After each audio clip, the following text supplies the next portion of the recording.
Hi everyone, this is Paul here from the Magazine Centre. Today I'm doing the astrology report for the week commencing the 11th of July, outlining some of the key aspects and transits for the week and giving a basic overview of what themes are being highlighted to us. Before I go through the actual aspects, I just want to clarify, as I always do, that astrology doesn't control our lives in any way, shape or form. It merely gives us an indication of what kind of influences are there in the collective consciousness, what kinds of themes are playing out at this point in time, what kind of lessons can be learned. But ultimately, we all have free will. Astrology doesn't control us as a result, so it's up to us to choose how we respond to any given event. But the thing is, the more we know ourselves, the more we understand the consequences of the choice we make, the less likely we are to feel the effects of any of the astrology, because we know ourselves enough that we don't have any triggers left for certain transits to affect. Now, in terms of the astrology for the week, I'll be given the moon's transit. So, the moon starts off in Gemini, which is a sign of communication, so it's working on speaking, listening, of connecting with other people, and maybe doing some research on goals. But it'll very quickly move into Cancer on the same day. So, Cancer is about that going inwards, of working on ourselves, of getting in touch with our emotions and understanding how we really feel about things. And it's also about nurturing ourselves and nurturing other people. And during the moon's transit through Cancer, we'll be having the solar eclipse in Cancer on Friday, which I'll go into a bit more detail shortly. On Friday itself, the moon will then move into Leo, and this is a time where I may feel the need to focus on being who we are, of being our authentic self, of trying out or playing with the way we express ourselves, and how encouraging other people to be creative and playful as well, and just feeling that need for a kind of playful mood, if you like. Then on Sunday, the moon will move into Virgo, so this is a time of kind of getting grounded, of dealing with the day-to-day tasks that need doing, and obviously assessing which ones are most important. But it's also about working on health, so making sure that whatever we're eating or whatever exercise we're doing is strengthening our bodies, is strengthening our minds. And then on Tuesday, the moon will move into Libra. So this is a time where we may feel need to kind of connect with one another to build stronger bridges within our existing relationships, or build new ones with new people. In terms of the other aspects this week, a key change is going to be on Thursday. Pallas Athena will be moving out of Cancer and into Leo. So with Pallas Athena in Leo, what we're looking at is to do with the wisdom of embracing the creative process, but it's also using things like play and creativity to facilitate healing, to strengthen that spark of individuality, and to nurture that spark so it becomes a flame. And it's engaging in things like play, of drama, of almost reenactment to as an art form, which can also in some cases be used as healing. But it's also about learning the wisdom of the creative process, of connecting with that creative energy without claiming ownership of it, because that creative energy flows through all of us. We all have the potential to use it, and we're all creating stuff at any given point with our thoughts and our words. So it's about becoming more conscious of the act of creation, and it's becoming more aware of how do we use our creative energy, and what do we choose to create with it. Is it something that empowers, or is it something that could actually cause more damage than good?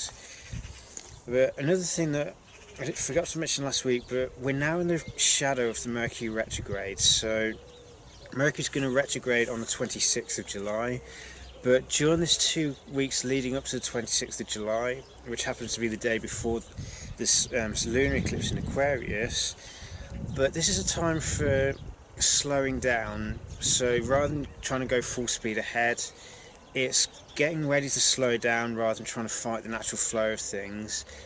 And rather than necessarily looking at creating anything new at this point, is seeing what do we already have going on that we need to work on. With it being Leo, it's also about what kind of insights can we gain about our creativity or our connection with it. Do we struggle with creativity? Do we struggle with spontaneity? Or is it something that we're good at, but can always improve. So this is the lead up to it. But obviously, with Mercury retrogrades, we used we obviously associate it with electronics and communication breakdowns.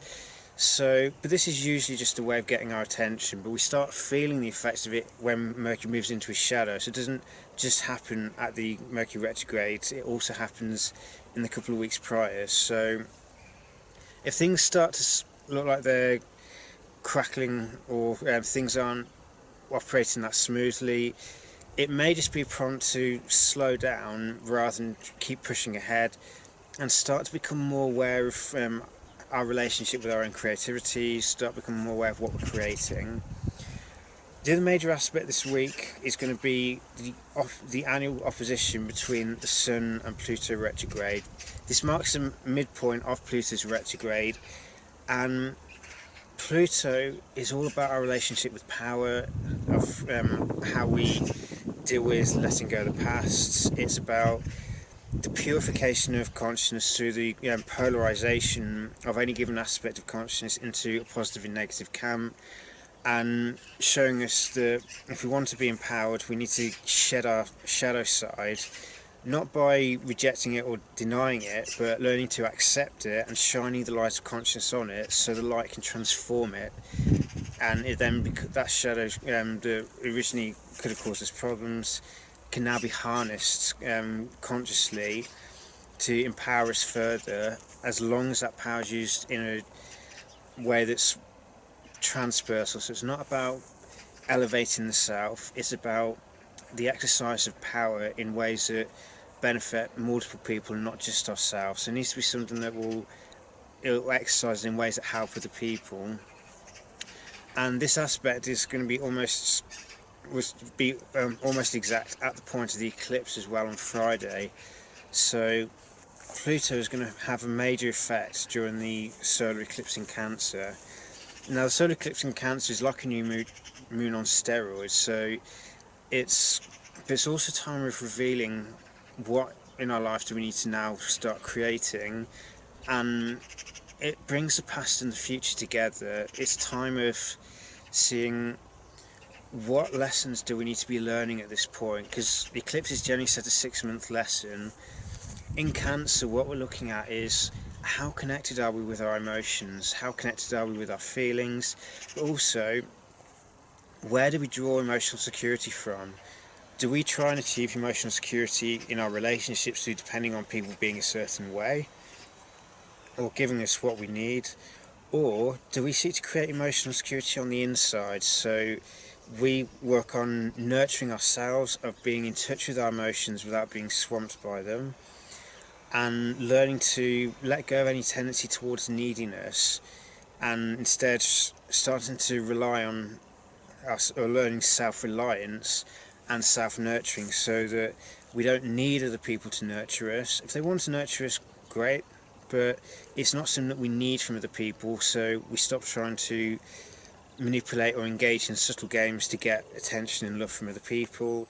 We feel sufficiently confident and secure within ourselves that we're not reliant on another person to give us that emotional security. And this also enables us to nurture other people without worrying about getting hurt as such, because if we meet our own needs within ourselves, any extra help given by other people is a bonus rather than something that we're depending on. And with Pluto in Capricorn, it's reminding us not to engage in any kind of navel gazing. Pluto in Capricorn reminds us that if we truly desire to be empowered in the true sense of the word, and we want to be free, we have to take personal responsibility for every aspect of our lives. We have to take responsibility for our actions, our thoughts, our words, our beliefs, and we also need to take responsibility for the consequences of any actions that we've already taken. And it's through understanding what the consequences are for certain actions and making sure we don't repeat them, that we transform ourselves. So we embrace the responsibility of making sure that whatever we're doing is going to empower ourselves, but we'll also I'll make sure it's honouring other people. Then we set ourselves up to become much more empowered But the solar eclipse is asking us to get in touch with our inner nature, of connecting with our emotions and our feelings, and making sure that we remember to nurture ourselves. Because the thing is, if we don't work on our inner landscape, if we don't heal and transform our internal world and our emotions, that's going to affect our ability to empower ourselves. It's going to affect our ability to lead the lives that we want to lead. Because whatever's going on the inside will ultimately manifest on the outside. So if we don't learn to connect with our own feelings and to nurture ourselves, then we're setting ourselves up for being dependent and reliant on other people to meet certain needs, and other people won't necessarily be able to meet the needs that we want them to. So therefore, it's in our best interest to work on ourselves and to work on meeting those needs internally. I will do another video specifically about the eclipse, because there's a lot can be said about it and there's more detail I can go into which don't really have time here. But the main thing to remember is the solar eclipse opens a window of opportunity for us to reflect on or focus on working on developing that or ability to nurture ourselves, to connect with our feelings and emotions, and to get rid of any or shed any past conditioning that we've been holding on to that triggers emotions, through facing the ego and facing any thought patterns that typically trigger any emotional reactions, and to shed those thought patterns so that we're no longer being triggered by any old thought going through our head. Our emotions are based purely on what's going on now in the present moment. They're not based on our reaction to something because it seems similar to something in the past. So if we work during the solar eclipse cycle on connecting with who we are and shedding old emotional residues and old attachments and old dependencies, we empower ourselves to become much more loving and nurturing in response, and we're no longer dependent on other people to help us be nurturing. We can know how to nurture ourselves, to love ourselves, and this has a ripple effect onto the people around us, because now we're much stronger within ourselves, and that then in turn allows us to help other people. So I hope this useful guide for the week. There's a lot of potential for transformation, but with the opposition between the solar eclipse and Pluto, we need to be very mindful of any tendency to project our issues onto other people and use that person as a scapegoat or something for us to project blame and judgment on, when actually that person is just being used as a hook for our own issues. So it's taking back those projections and going within ourselves to see where's the real root of the issue, and how can we heal it by shining the light of consciousness and love on it and letting it go. So may the coming week bring you much release from the past and greater emotional awareness and empowerment. Take care and be blessed.